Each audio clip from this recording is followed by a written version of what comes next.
Mr. Brown, I think we're live. Hey, how you doing? Let me check to make sure it's feeding through properly in here. Hold tight. Ladies and gents, if you can hear us while I'm checking this. I think we're live. Oh, we definitely are.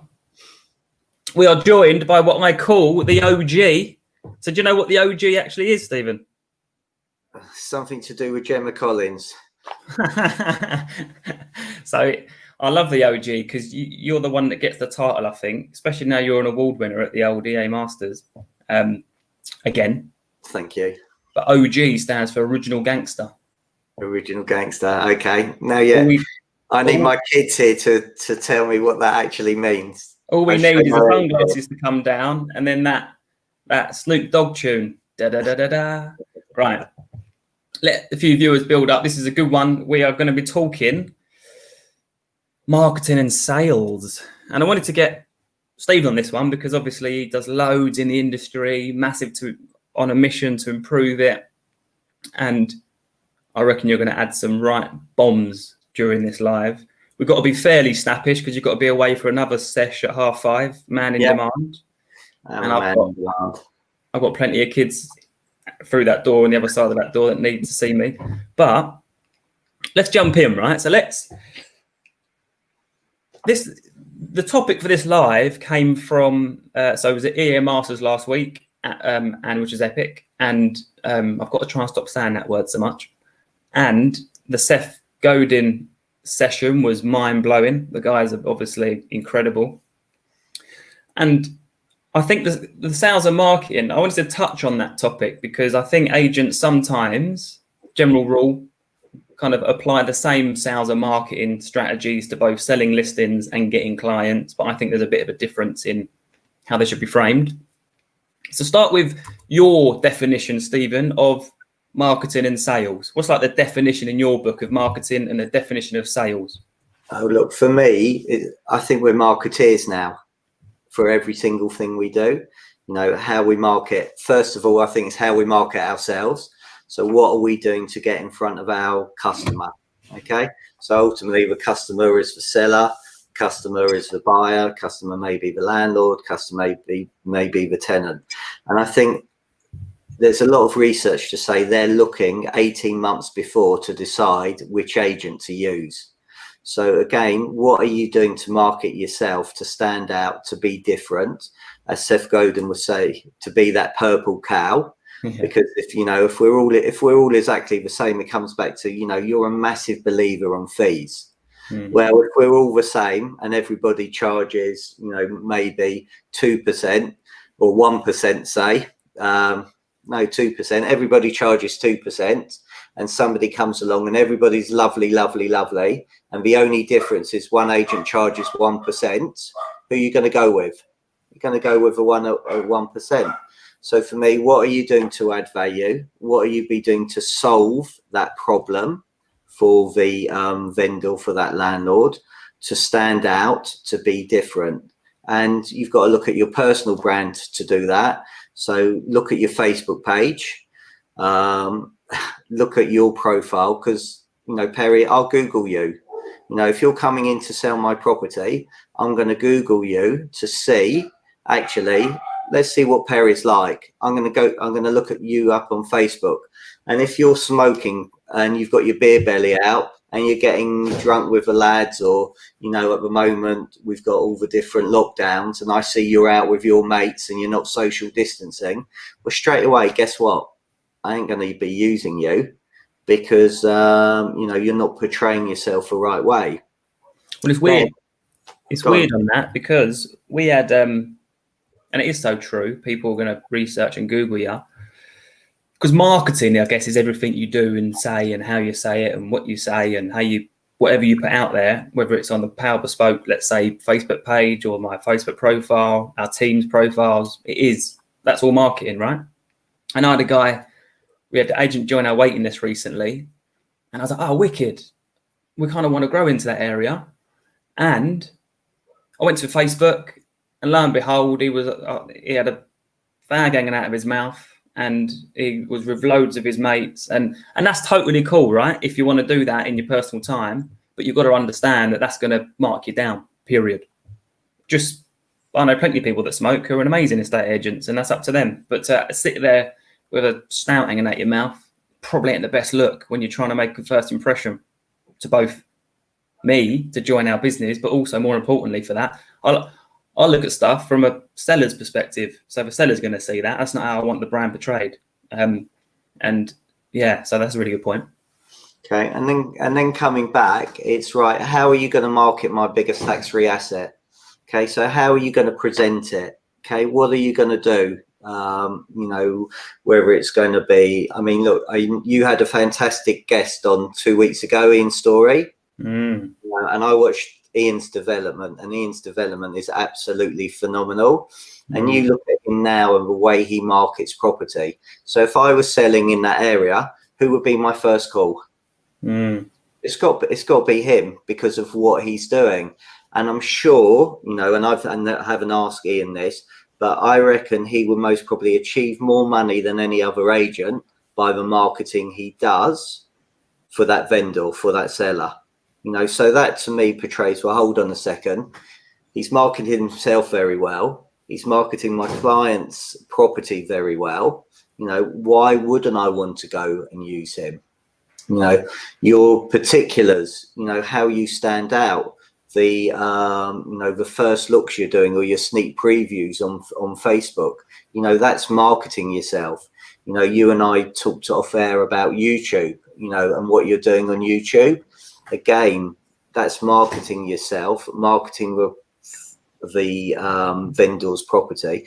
And your job as the agent, being a marketeer, is to get their property out to the widest audience. You want to get as many eyeballs as you possibly can to create that competition, to attract that premium price. And that's all about marketing, you know. So I think there's marketing comes back in how you market yourself, how you market the vendor's property. Okay. So marketing yourself is you, but what about your business as well? Okay. So it's your personal brand and your business brand. Okay. How are you presenting that? You know, especially now. So, and it's quite scary that, you know, people don't do it. You know, what about the virtual viewings? You know, it's about standing out, your Facebook lives, your YouTube, your views, you know, on Rightmove. And I know, you know, we're not here to debate Rightmove, but your feature properties, your premium properties, all these things are there to market your vendor's property, to make it stand out. You know, that's what marketing's about. Selling for me is about helping, adding value, and solving that vendor's whatever their challenges, really. So that's interesting. So we were talking about that off air, and I said to you, what if, imagine, you know, marketing's great, and my definition of marketing is getting the inquiry. Yeah. Right? And I think too many people try and sell and market all in the same thing. So they try and market and close. But to me, marketing's about getting the inquiry, whether it's into your agency to help people or whether it's to get the inquiry on a house you're marketing. Sales to me is about closing. And I know about that, you know, closing the inquiry. I think that's old school, isn't it, closing? But yeah, I mean, I prefer educating and asking. Yeah, but that's how you're going to use education to close. So what I'm saying is you still need to, there has to be in any progression, and like you mentioned a minute ago, which I thought was epic, around, turn this phone on silent, around the, you have to progress them and ask for the business. That's a close, right? Asking for the business is a close. So marketing, get the inquiry, sales, closing the inquiry. But what if you ban the word sales from your vocabulary and you replaced it with solving? So marketing and solving. The sales part of it, I think, would become a lot simpler to get the close and get the yes if you just focus on solving rather than what some perceive to be as selling. Well, what do most people think about estate agents? Yeah, that we're just commission breathed salesmen. Okay, exactly. So I had to go to see a doctor's with my wife, and this guy was the most incredible, you could say he was a salesman, but actually he was solving a problem. Okay, and he asked really great questions to diagnose and then solve the problem. And as agents, that's what we should be doing. We should be asking great questions to diagnose what the vendors are looking for, and then come up with a marketing solution that's going to help them come up with the best outcome for whether it's their biggest tax-free asset, but help them in a time scale that suits them without taking the stress out of it. That's what most vendors have wanted in my 30 years of agency. Everybody I want that I know wants to get a premium price. Everybody I know wants to do it within a time scale that suits them, and everybody I know wants us to take the stress out of it. And are we using that as a marketing message to tell our vendors that that's what we're here to do? Because to me, if we can solve that and tell people that, then actually we don't need to sell anything, do we? We don't need to sell ourselves. I mean, I still think you've got to have the social proof, and you've got to have the stories, that you've done it, and I know one of the things that you're a massive believer on, and so am I, is this job, when it comes to sales, is actually demonstrating you're a skilled professional negotiator. And again, and you can deliver that in your case study, in your stories, by saying, this is what you've done. Last month, for highest, we got 126% over the asking price. And that was done because of our marketing. We created the competition. That competition then got us 25% over the asking price, and then it's going out and demonstrating that to anybody else that wants to use your services. And it's really interesting because you can actually use that in, I think, I'm a massive fan for putting good valuable content out there, like the 11-step plan we've put together and a few agents are using to really educate and to show how to get the best price for your house. The natural thing for people reading it is to call us and let us do it for them. Where there's a lot of fear, I think, in our industry that people are going to copy what we've done and then people are going to go to them instead. But rewinding to what he said a minute ago is Royston talks a lot about, I think this is right, that prognosis before diagnosis is misconduct or something like that. Like if a doctor prescribes incorrectly, they're in a hell of a lot of trouble. Whereas agents, we aren't really. I mean, I know people might go to the ombudsman and blah, blah, blah, but I definitely think that by using education, I guess, as you're getting the inquiry strategy, i.e. the marketing strategy, if you use education around, one of our best downloaded guides is the 6 mistakes to avoid when selling your house. And that gets a load of downloads and we then put them through our nurture. And also think marketing as well is people talk a lot about YouTube and the Facebooks and that kind of stuff, but there is still the good old fashioned, I'll see you still on the market. When shall I take over? Shall we agree the 27th of October? Like just some real old school techniques mixed with, and you're big on the prospecting as well when you're keeping touch strategies and that kind of stuff. But it also relates to the modern way to market properties, because I still think I'm amazed, and it makes, I don't want to go make this a waffle on or a ramble, but I'm amazed at the amount of people that still market their online property listings are basically sales particulars copied and pasted onto a Rightmove listing. And what I mean by that is, I'm going to share my screen, right? Because this is pretty mad. I'm hoping everyone can see it. Add to stream Rightmove. Can you see this, Stephen? Can anyone see this? I can. Yeah, thank you. So what this is, right? This is like a house I sold a few months back at 1.35 million. And this was the description. Like, people are going to sit there booing me now, right? It's one paragraph. Boo. Yeah. Now, that one advert across wherever website and stuff, that got 25 inquiries, 15 viewings and 4 offers. And there's not one, where the PowerPoints are in the rooms and all that typical long write-up that a lot of agents, I think, copy and paste their particulars into the Rightmove listing. And if you subscribe to, let me take that out. And if you subscribe to the market is there to get the inquiry, what's the best way to get the inquiry on this? To then do our job to help people view the property, not necessarily sell the viewing to them, but have a discussion with them. If they want to view it, we can help them arrange a viewing. And if they want to buy it, we can help them buy it. We can't make someone buy. I don't believe on all this. You know, if someone wants to buy a house or they don't want to buy a house, you ain't going to change their mind. I think it's important that you just help people that want to buy houses. They raise their hand. I want to make an offer. Awesome. Can't wait to help you buy this place. Where do you want to start? It's offers in excess of 1.35 million. I did only get 1.35, that one, unfortunately. But it's that whole reimagining what marketing and sales is versus, you know, marketing is going to be marketing, but also sales, I think, should be reframed. So like you said, solving or helping, ban the word sales. That's it. That's the best way that you sell, right? Well, we're all come across very salesy. And actually, you know, for me, it is about trying to help people. It is trying to add value throughout the whole process. You know, so I love two things that you said. So 6 mistakes common, that 6 most common mistakes, and also your 11-step process to achieve a premium price.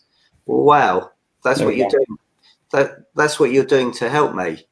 You know, for me as a vendor, you're solving a problem. You're educating me to say. I mean, I remember this story where a property came on the market. I think it was in Wales. Came on the market for 200,000. There were absolutely no viewings on it for 10 weeks.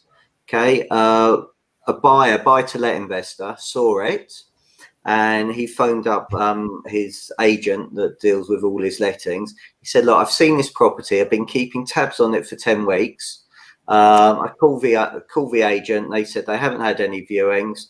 So will you go along and have a look at it for me? Because it looks like it's a great buy-to-let. So the agent went along and he said, there's nothing wrong with it. It's absolutely fine. Tell you what, it's been on the market for 10 weeks. Why don't you offer 180? It was on at 200,000. So they offered 180. They were so excited, the owners, because that was the first offer and the first viewing they took it. Okay. What was wrong with it? The pictures were dark and didn't portray it in the best possible light.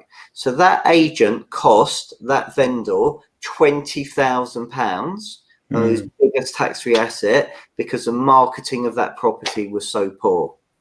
Okay. Now, potentially, if they created competition, did better photos, maybe they would have got 210, 220, and actually they would have been, you know, £40,000 better off. So for me, it's scary, some of the things that. Yeah, don't get me started on marketing, because I think I'll end up chasing up everyone in the group, because one of my biggest bugbears with marketing property is floor plans without dimensions. They are still out there, believe it or not. People put like the dimensions in the massive write-up, and then the floor plan just becomes a diagram of the layout, which I think is ridiculous.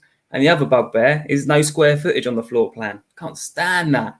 Well, look, you and I were talking earlier about, and you mentioned it earlier about the epic EA Masters event of the weekend. And I know that there was a survey done, and you told me it's 15,000 homeowners and vendors and stuff like that. And my advice to people would be, I know that I think Property Academy sells that if you weren't there, but it's to actually get it and look at what people say. And I know you told me the 3 things people were looking for actually came out as confidence. So they were looking for a confident agent. Yeah. They're looking with an agent who had good market knowledge. Yeah. And then to trust and like the agent. So right? The fee is all the way down here, lowest fee. There's a massive misconception. And I think, yeah.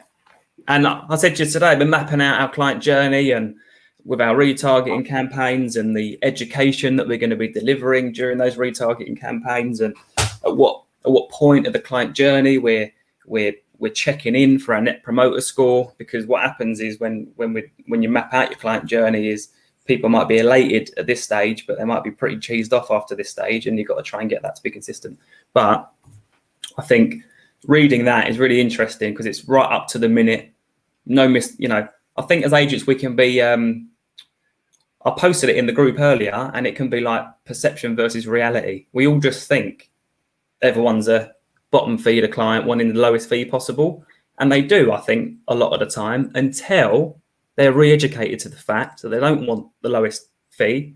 They want the best marketing strategy or the best skilled agent, when it's a bit of a false economy, because to get all that, you can't get that.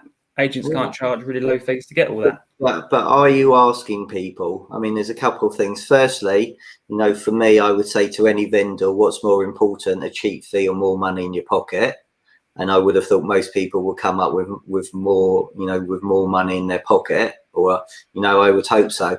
And actually what I would do, and I would challenge every single person on here to actually write down, you're now instructed on Perris Property, write down every single thing you do from instruction to completion.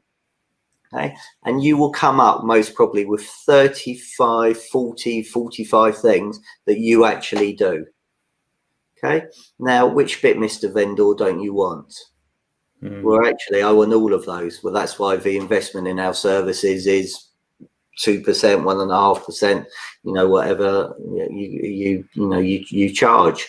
You know, I personally, and this is a me thing, I think every agent is worth 2% plus that. I firmly believe that. If I was back being an agent today and I was opening up today, I would go in the confidence that I was a 2% agent, and I would demonstrate that.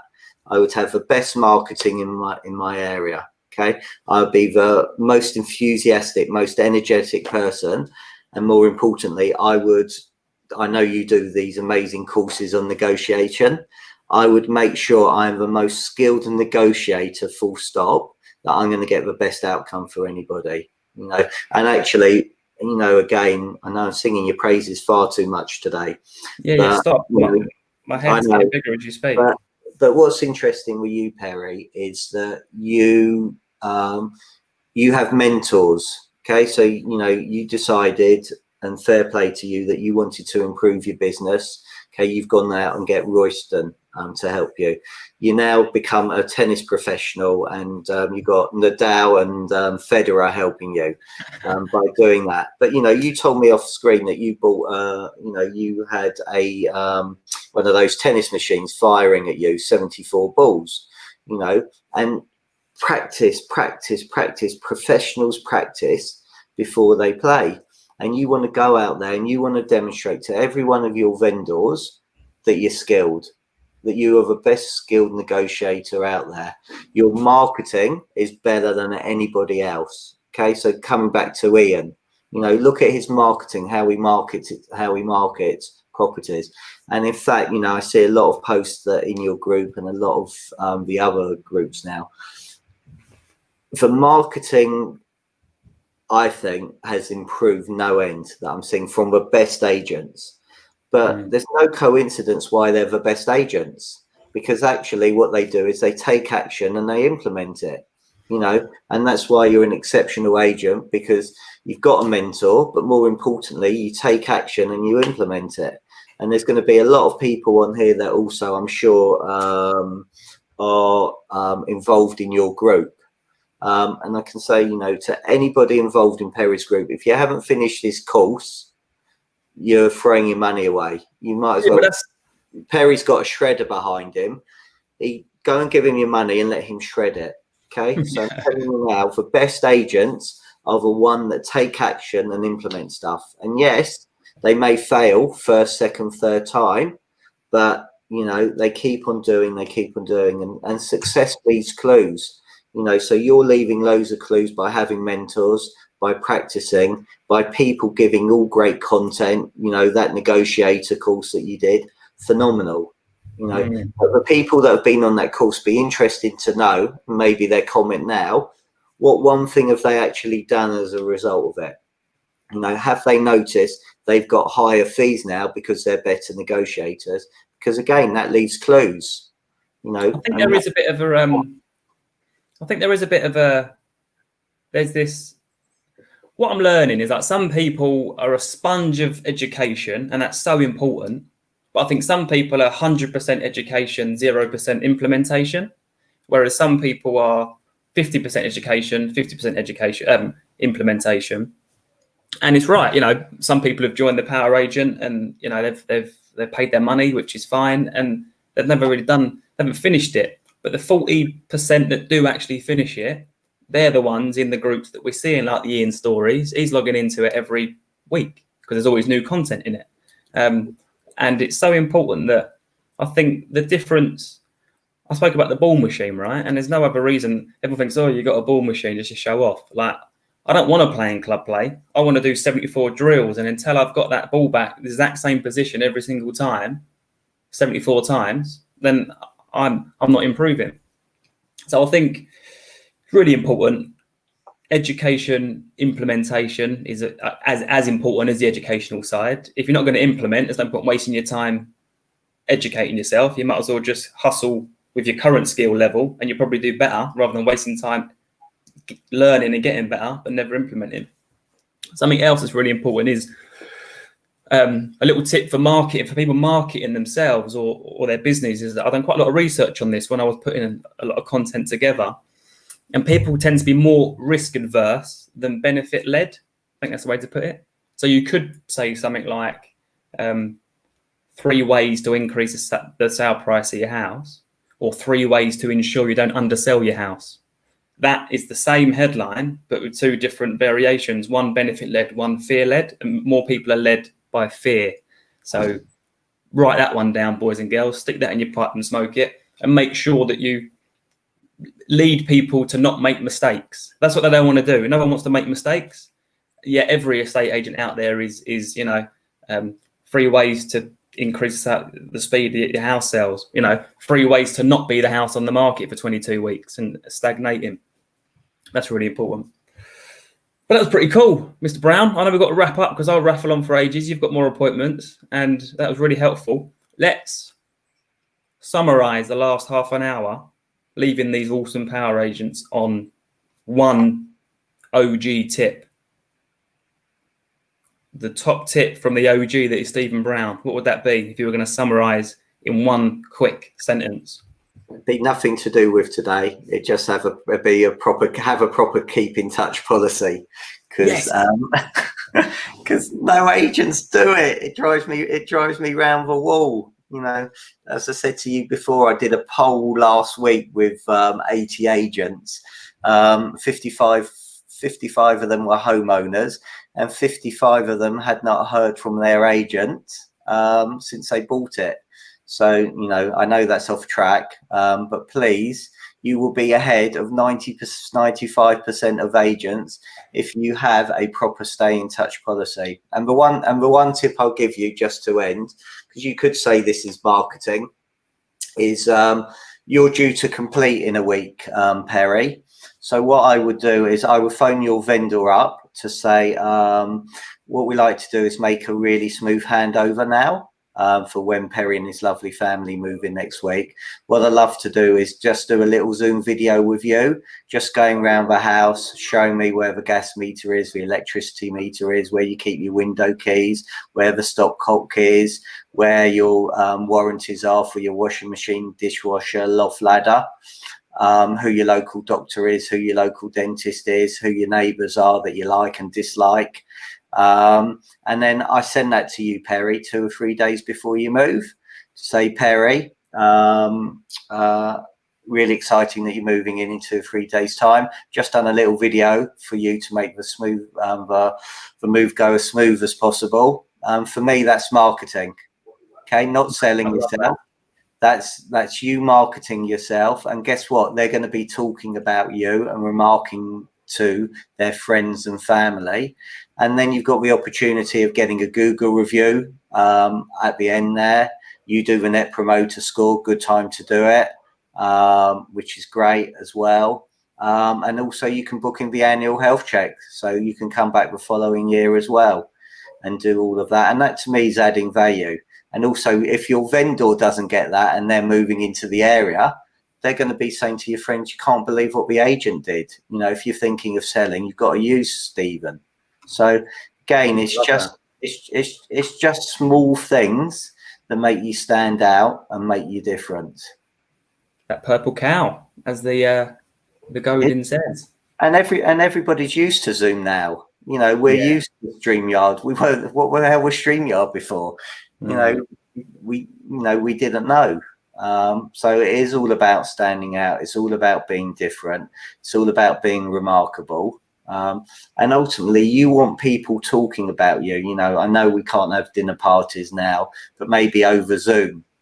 Oh, I'm thinking of selling my property, or actually Facebook, all these Facebook groups, you know, so you've most probably got, you know, your own Facebook group, and somebody will say, right, I'm thinking of selling my property. Which agent should I use? And then when you get 50 people coming up saying Perry Power, Perry Power, Perry Power, Perry Power, Perry Power, then that's marketing for you. Love that. Great tip to end on.